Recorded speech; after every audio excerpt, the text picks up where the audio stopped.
जय जगन्नाथ जय जगन्नाथ जय जगन्नाथ। भल कथा मन रख। आज आलोचना करवा छतिया हेब कलपवट है। हाड़ुगन दास लेखा। हाड़ुगन दास कहते दिने ना दिने कौन हम छतिया बट कौन हम कल्पवट विद्यमान हो।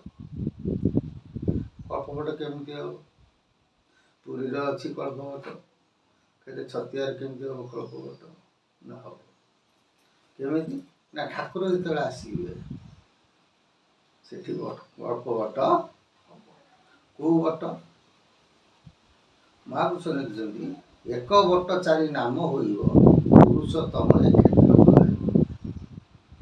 गोटे बर गछ थी से बटर चारिटा ना हम आ दिने ना दिने से क्षेत्र कौन हम पुरुषोत्तम क्षेत्र बोला माने श्रीक्षेत्र परिणत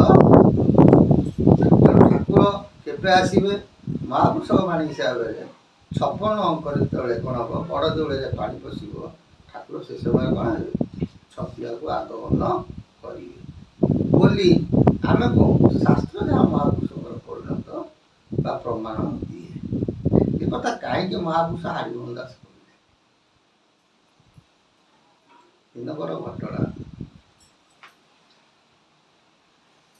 श्रीक्षेत्र गुंडीचा यात्रा आगू अच्छी गाड़ी पारि नाला जापार नी लोक मैंने चली चली सब जाती जो धनीशील लोक जी सब कहती पालिंग सब बसिकी जाती एमती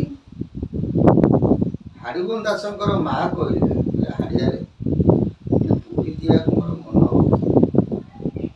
हाड़ुगन दास पैसा न था गरीब लोक माँ मन दुख कहीं कह तो पूरी जीवु कहीं चिंता कर चिंता कर 4 दिन गला 5 दिन गला 15 दिन गला सी गुंडीचा दिन आसी पहुँचला माँ आसी पचारे कहले माँ हाड़िया सी मत श्रीक्षेत्र नहीं पाइल ना यही कथा ना जा से घर टी कौन कर ओढ़ाओढ़ी कर गोबर पानी पकड़ निपा निपी करदे निपा निपी करदे ना 3टा कलश बसई दे कलश बसई कबाड़ दे पलि आसला माँ कहला हाड़िया रथ टଣା हबनी रे ना हाँ हो तू बाजी पूरी कहीं छाने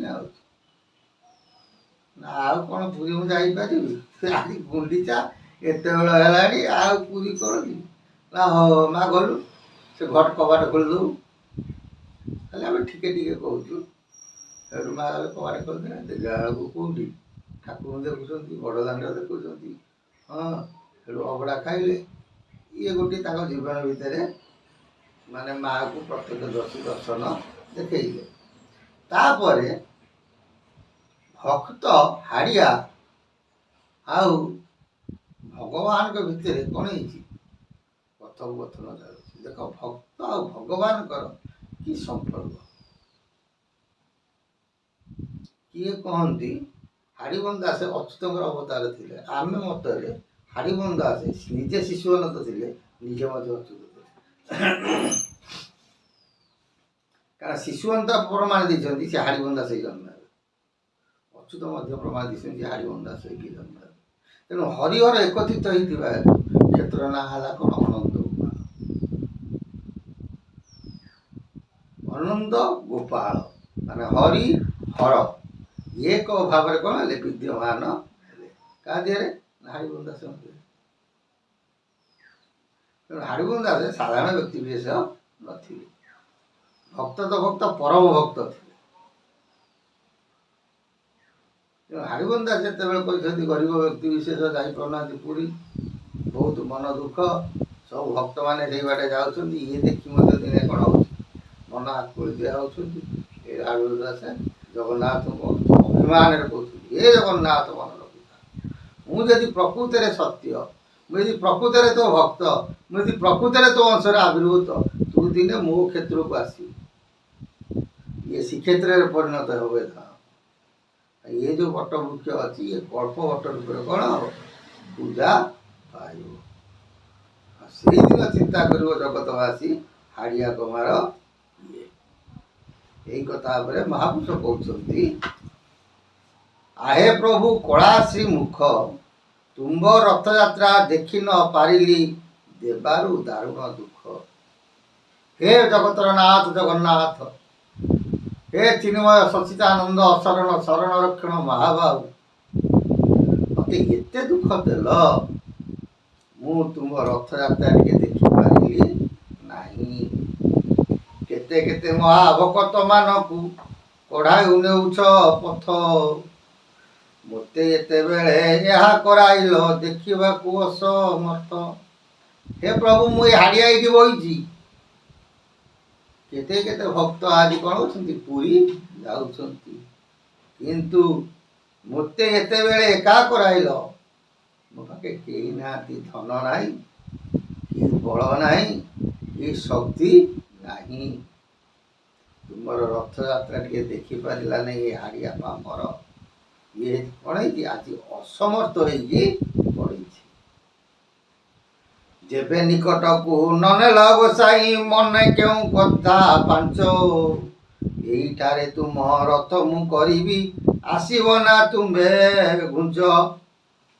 ହେ ପ୍ରଭୁ, ତମ ମନରେ ଯଦି ଏତେ କପଟ, ମୁଁ ତମକୁ ବୁଝିପାରିଲି। ଏତିକି ତମକୁ କହୁଛି, ତମେ ମନେ ରଖ, ଦିନେ ନା ଦିନେ ମୁଁ ଏଇଠି ରଥଯାତ୍ରା କରିବି, ତୁମେ ନିଶ୍ଚିନ୍ତ ଆସିବ, ଏ କଥା ଅତ୍ୟୁକ୍ତି ହେବ ନାହିଁ। ଯେମିତି ବଳରାମ ଦାସଙ୍କ ବିଷୟ, ବାଲିରଥ ବଳରାମ କରିଥିଲେ, ଅଭିମାନ କରିଥିଲେ କାହା ଉପରେ, ଜଗନ୍ନାଥଙ୍କ ଉପରେ।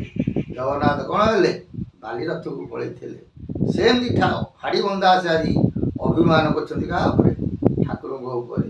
ହେ ଜଗତର ନାଥ ଜଗନ୍ନାଥ, ତୁମେ ମୋତେ ସିନା ନେଲ ନାହିଁ, କିନ୍ତୁ ମୁଁ ଦିନେ ତମକୁ ଏଠିକି ଆଣିବି, ଏ କଥା ଅତ୍ୟୁକ୍ତି ହେବ ନାହିଁ। ଦେଖାଯାଉ ଗଲା ହଟିଆ ନାଗର, କେତେ ଲଗାଇଛୁ ହଟ, ନିଶ୍ଚୟ କରିବି ଛତିଆ ଗ୍ରାମରେ ତୋହରି କଳପ ବଟ। ହେ ପ୍ରଭୁ, ତମେ କେତେ ହଟକୁଟ ଜାଣିଛ, କର, ଏତିକି ମନେ ରଖ। ମୁଁ ଯଦି ପ୍ରଭୁ ତୁମର ଦାସର ଦାସତ୍ୱ ହେଇଥିବି, ନିଶ୍ଚୟ ଛତିଆ ଗ୍ରାମ କ'ଣ କରିବି, କଳ୍ପ ବଟ ସୃଷ୍ଟି କରେଇବି। କାଳ କାଳକୁ ଏ କଥା ରହିଥିବ, ଦେଖିବେ ସଂସାର ଜନେ, ଏ କଥା ଜଗତ ଚିନ୍ତା କରିବ। କାଳ କାଳକୁ ଏ କଥା ରହିଥିବ, କନା ହାଡ଼ିଆ କମାର ସକାଶେ ଆଜି ବଡ଼ ଦାଣ୍ଡ କ'ଣ ହେଇଯାଇଛି, ବଡ଼ ଦାଣ୍ଡ ଆଜି ଛତିଆ ପରିଣତ ହେଇଛି। ଛତିଆ ଶ୍ରୀପୁରୁଷୋତ୍ତମ କ୍ଷେତ୍ରରେ ପରିଣତ ହେଇଯାଇଛି। ହାଡ଼ିଆ କମାର ଆଣ୍ଟ କି ଭାଜିବ, ଶିହରି ବୋଲିବ ବଦନେ।